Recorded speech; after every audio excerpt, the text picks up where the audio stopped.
Let's go over how to simplify exponents with the same base by using the product rule and the quotient rule for exponents. Here's our example. We have 3 to the 5th power times 3 to the 4th power. Both of those, they're divided by 3 to the 7th power. All right, so now in this expression, we already see we have some multiplication of the same base, and we have some division of the same base. All right, that should be signals. Remember, multiplication of the same base, we should think product rule, where we're going to add the exponents. For division of the same base, we think quotient rule, where we subtract exponents. All right, let's keep that in mind as we do this. All right, so let's start this with product rule.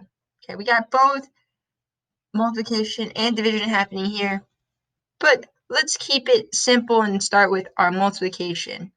All right, so 3 to the 5th times 3 to the 4th power, we can change that to 3 to the 5 plus 4 power. That's our product rule, adding the exponents. From there, let's simplify that. We get 3 to the 9th over 3 to the 7th. Now we just have that quotient rule example like we've already practiced before. So now we can do 3 to the 9 minus 7 power. And from there, we can just get 3 to the 2nd power. That's our answer for this one. And we're all done. That's how we can simplify exponents with the same base by using both the product rule and the quotient rule for exponents. All right, let's try this with one more example. We got d to the 15th power times d to the 63rd power, all divided by d to the 27th power times d. All right, so we've got some multiplication of the same base here, also division of the same base. But before we start, we have that last d on the bottom. Doesn't look like as an exponent. Remember, we want to draw in our invisible 1. That way you can remember when you're using product rule and quotient rule. So let's start again with our product rule to keep things simple.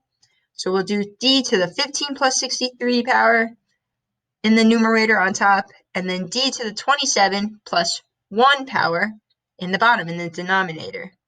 From here, let's simplify it. We get d to the 78th power divided by d to the 28th power. Okay, and now we can just do our quotient rule where we do d to the 78 minus 28, and we're left with d to the 50th power. That's our answer. That's how we can simplify exponents with the same base. We start with our product rule, then we can finish with our quotient rule to get the simplest answer.